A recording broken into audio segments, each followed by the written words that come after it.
ఓం నమః శివాయ. ఓం నమో నారాయణాయ. నరదృష్టి నివారణ కాళభైరవాయ నమో నమః. ఓం కాళకాలాయ విద్మహే కాళాతీతాయ ధీమహి తన్నో నరదృష్టి నివారణ కాళభైరవ ప్రచోదయాతు. హరి ఓం.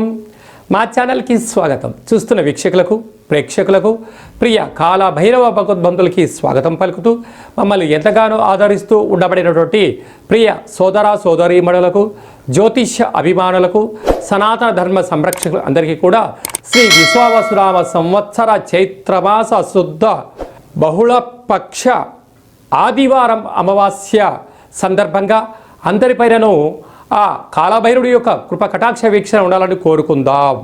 ద్వాదశ రాశుల్లో గ్రహ గమనాన్ని ఒకసారి వీక్షింపచేద్దాం.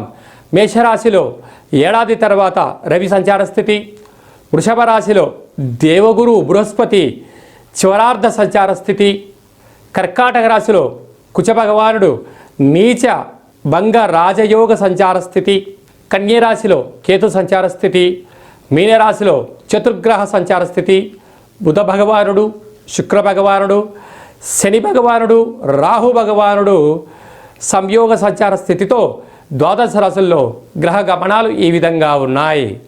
మేషరాశి వారు ఈ ఆదివారం అమావాస్య సందర్భంగా ఎలాంటి విధి విధానాలు పాటించాలో ఈ వీడియోలో సవివరంగా సంపూర్ణంగా తెలుసుకుందాం. మేషరాశిలో ఏ నక్షత్రాలు వస్తాయిగా అశ్విని నక్షత్రంలోని 4 పాదాలు, భరణి నక్షత్రంలోని 4 పాదాలు, కృతికా నక్షత్రంలోని 1 పాదం కలిపితే మేషరాశి. మేషరాశిలోనే ఏడాది తర్వాత రవి భగవానుడు సంచారం చేయడం చాలా విశేషం కనుక కోర్టు సమస్యలు, అప్పుల బాధలు, అనవసర ప్రయాణాలు, చీకులు, చింతలు, ఇంట్లో వాళ్ళతో మనస్పర్ధలు వచ్చే అవకాశాలు ఉంటాయి. అప్పుడు మేషరాశి వారు ఎక్కువ శాతంగా ఏకాంతంగా ఉండడానికి ప్రయత్నం చేయడము, తీర్థయాత్రలు, ఆధ్యాత్మిక కార్యక్రమాల్లో పాల్గొనాలి అనేటువంటి ఈ ఆలోచన చాలా మంచిదని చెప్పి కూడా గమనించాలి. 2వ స్థానంలో 12 సంవత్సరాల తర్వాత చివరి రోజుల్లో దేవగురు బృహస్పతి సంచార స్థితి అవుతుంది కనుక ఇలాంటి కాల సమయంలో శ్రీ మేధా దక్షిణామూర్తి స్వామిని స్మరణ చేయడం వలన ఆధ్యాత్మిక చింతన భక్తి కార్యక్రమాల్లో అద్భుతమైన విజయం మేషరాశి వారి సొంతం కాబోతుందని చెప్పి గమనించాలి.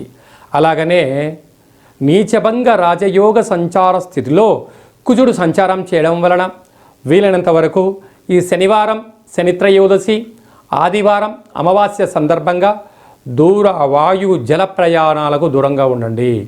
తన కోపమే తన శత్రువు, తన శాంతమే తనకు రక్ష అన్నట్టుగా మేషరాశి వారు తప్పక పాటించి తీరాలి సుమా. వ్యయంలో బుధ భగవానుడు శుక్ర భగవానుడు శని రాహుల సంచార స్థితి ఉంది. ఏలనాటి శని ప్రారంభం అయిన తర్వాత మొట్టమొదటిసారిగా వచ్చేటువంటి శని త్రయోదశి కారణం వలన వీలైతే పెసరలు, బొబ్బర్లు, మినుములు, నల్ల నువ్వులను దానం చేస్తే యోగదాయకం. వీలైనంత వరకు ప్రతి శనివారం పూట ఉపవాస దీక్షను ఉండడం, కుక్కలకు సాధువులకు ఆహారాన్ని ఏర్పాటు చేయడం యోగదాయకం. ఆదివారం అమావాస్య పూట వీలైనంత వరకు మీరు మౌనంగా ఉండే ప్రయత్నం చేయండి. మౌనము అనేటువంటిది పెద్ద ఆయుధం. అంటే చిన్న చిన్న మాటలు ఆవేశానికి వెళ్ళి పెద్ద పెద్ద మాటలుగా మారుతూ ఉంటాయి. ఇలాంటి కాల సమయంలో మనం ఏం చేయాలి, ఏం చేయకూడదు అన్నట్లయితే అశ్విని నక్షత్ర జాతకులు ఒక తెల్లటి గుమ్మడికాయలో తెల్లవాలు 7 రంగులు కలిపినటువంటి దాంట్లో వేసి, అంటే రంగులు కలిగినటువంటి కుంకుమను పసుపును వేసి దిష్టి తీసి బయట వేయడం వలన వారికి చిత్రవర్ణంలో అద్భుతమైన విజయం కలుగుతుంది. భరణి నక్షత్ర జాతకులకు గుమ్మడికాయలు తెల్లటి సున్నాన్ని వేసి దిష్టి తీసి బయట వేయాలి. కృతికా నక్షత్ర జాతకులకు చారడంత కుంకుమను వేసి దిష్టి తీసి బయట పడేయడం వలన రుణ రోగ శత్రు సమస్యలు సమస్యపోతాయి. అలానే ఓవరాల్గా ఈ మేషరాశి జాతకులందరికీ కూడా పూజామందిరంలో ఒక కుష్మాండ దీపాన్ని ఏర్పాటు చేయడం, వీలైనంత వరకు పసుపు రంగు లేక ఎరుపు రంగారో వస్త్రాలు ధరింపచేయడం, సూర్య నమస్కారం చేయడం, తెల్ల జిల్లెడు వృక్షం దగ్గర దీపం పెట్టడం, ప్రదక్షిణ చేయడం వలన మేషరాశి వారికి ఉండబడినటువంటి ఈ కోర్టు సమస్యలు అయ్యుండొచ్చు, ఆర్థిక సమస్యలు అయ్యుండొచ్చు, ఉద్యోగ సమస్యలండు అనేక రకాల సమస్యలకు ఈ చిన్న రెమెడీ ద్వారా అద్భుతమైనటువంటి చేర్పులు మార్పులు కలుగుతాయని చెప్పి కూడా గమనించాలి. శ్రీ విశ్వావసునామ సంవత్సరంలో ప్రారంభకాల సమయంలోనే చైత్రమాసంలో కృష్ణపక్ష ఆదివారం అమావాస్య రావడము, శనివారం రోజు శని త్రయోదశి రావడం చాలా అరుదుగా జరుగుతూ ఉంటుంది. కనుక ఇలాంటి కాల సమయంలో మనమందరము కూడా ముఖ్యంగా పాటించాల్సిన విషయం ఏమిటయ్యారగా, శని రాహుల సంచార స్థితి మీనరాశిలో ఉంది కనుక అందరము కూడా వీలైనంత వరకు శనివారం పూట శని భగవానుని దర్శించి నల్లటి వస్త్రంతో ఆయనకు దీపాన్ని వెలిగించి నల్లటి నువ్వులతో అర్చన చేసి నల్లటి ద్రాక్షను దక్షిణ సహిత నల్లటి నువ్వులను అక్కడ ఉండబడిన బ్రాహ్మణోత్తములకు దానం చేయడం వలన శనిరాహుల దోషం తొలగిపోతుందని చెప్పి ప్రధానంగా గమనించాలి. అదే కాకుండా మనకు చైత్రమాసంలో శ్రీ విశ్వావసునామ సంవత్సరంలో ప్రారంభకాల సమయంలోనే ఆదివారం అమావాస్య అనగానే మనకు బాగా గుర్తొచ్చేటువంటి విషయం ఏమిటంటే తెల్ల జిల్లేడి యొక్క వృక్షము. తెల్ల జిల్లేడి యొక్క వృక్షానికి ఎవరైతే ప్రదక్షిణ చేస్తారో, వీలైతే అక్కడ దీపాన్ని ఎవరైతే పెడతారో, ఇంకొంచెం పరిస్థితుల ప్రభావం అనుకూలిస్తే ఆ యొక్క తెల్ల జిల్లేడి యొక్క వేరును తీసుకుని వచ్చి బాగా కడిగి సింధూరం పూసి ఇంట్లో ఒక లక్ష్మీ గణపతి పూజా కార్యక్రమం చేయించుకొని ఇంట్లో పెట్టుకున్నట్లయితే మనకు రాబోయే 7 తరాలకు అద్భుత రాజకీయ, విద్య, ఉద్యోగ, వ్యాపార కార్యక్రమాల్లో విజయాలన్నీ మన సొంతమవుతాయని చెప్పి గమనించగలగాలి. కనుక మనకు ఈ ఆదివారం రోజున అమావాస్య రావడం వల్ల ఇంట్లో ఉండబడినటువంటి అందరికీ, గృహాలకి, మన వాహనాలకి, ఫ్యాక్టరీలకు, కర్మాగారాలకు ఒక కొబ్బరికాయతో, ఒక నిమ్మకాయతో, ఒక కూష్మాండంతో దిష్టి తీసి పగలగొట్టగలిగినట్లయితే అద్భుతమైనటువంటి సంవత్సరాంతము మనకి ఎలాంటి అష్ట కష్టాలు లేకుండా అష్టైశ్వర్య ప్రాప్తిని కలిగిస్తుందని చెప్పి కూడా గమనించగలగాలి. ఒక్కొక్క వ్యక్తికి అంటే వారి యొక్క పేరు పైన వారి యొక్క జాతకరీత్యా ఏమేం చేసుకోవాలో కూడా కింద నెంబర్ని మీరు సంప్రదించినట్లయితే ఆ రోజు ఏమేం కలుపుకోవాలి, ఎలా దిష్టి తీసుకోవాలో కూడా మీకు అన్ని వివరాలను సవివరంగా సంపూర్ణంగా కూడా తెలియజేయడం జరుగుతుంది. ఇంకను ఈ ఆదివారం అమావాస్య సందర్భంగా ఈ యొక్క పాత్రను అక్షయ పాత్ర అంటారు.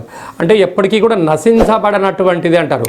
కాళభైరవ స్వామి యొక్క అక్షయ పాత్రను మనం ఇంట్లో పెట్టుకొని ఇలా శబ్దం చేసినట్లయితే ఓంకార శబ్దం రావడం జరుగుతుంది.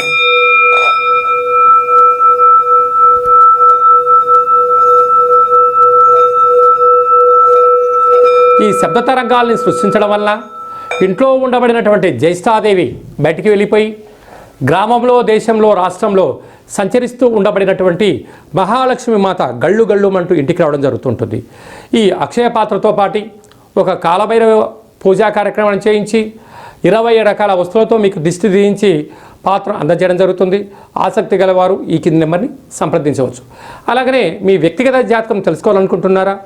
మీ పేరు, పుట్టినటువంటి తేదీ, నెల, సంవత్సరం, సమయం రాసి వాట్సాప్లో పంపించగలిగినట్లయితే 100 సంవత్సరాల జాతకాన్ని వ్రాసి పంపించి మీరు పుట్టినప్పుడు గ్రహ గమనాలు ఎలా ఉన్నాయి, ప్రస్తుతం ఎలా ఉంటున్నాయి, శ్రీ విశ్వావసునామ సంవత్సరంలో ఎలా ఉండబోతుంది, రాబోయే కాలంలో గ్రహ గమనాలు ఎలా ఉంటున్నాయి అనేటన్ని కూడా సవివరంగా సంపూర్ణంగా తెలియజేయడం జరుగుతుంది.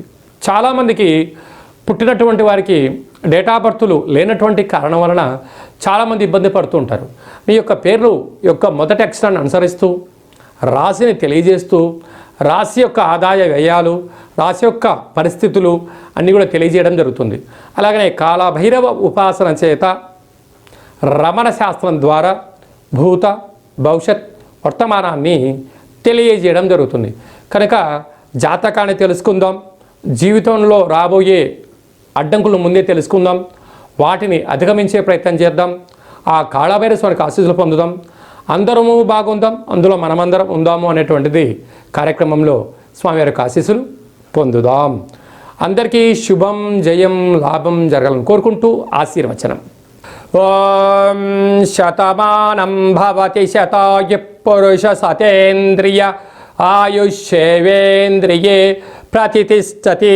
శ్రీ విశ్వావసునామ సంవత్సర ప్రారబ్ధమాస చైత్రమాస భానువాసరే అమావాస్య తిథి పర్వకాల సమయే సర్వత్ర శుభం జయం లాభం శాంతిరస్తు వృద్ధిరస్తు తుష్టిరస్తు వృద్ధిరస్తు అవిఘ్నమస్తు ఆయుష్యమస్తు ఆరోగ్యమస్తు స్వస్తిం శివం కర్మాస్తు కర్మ సమృద్ధిరస్తు వేద సమృద్ధిరస్తు సర్వే జనా సుఖినో భవంతు లోకా సమస్తా సుఖినో భవంతు సర్వం శ్రీ కాళభైరవ దేవతార్పణమస్తు. హరి ఓం. ఈ వీడియో మీకు నచ్చినట్టయితే లైక్ చేయండి, మా ఛానల్ని సబ్స్క్రైబ్ చేయండి. ఈ ఆధ్యాత్మికమైన భక్తి సమాచారాన్ని భగవద్బంధులకు మిత్రులకు చేరవేయండి. హిందూ ధర్మాన్ని కాపాడండి.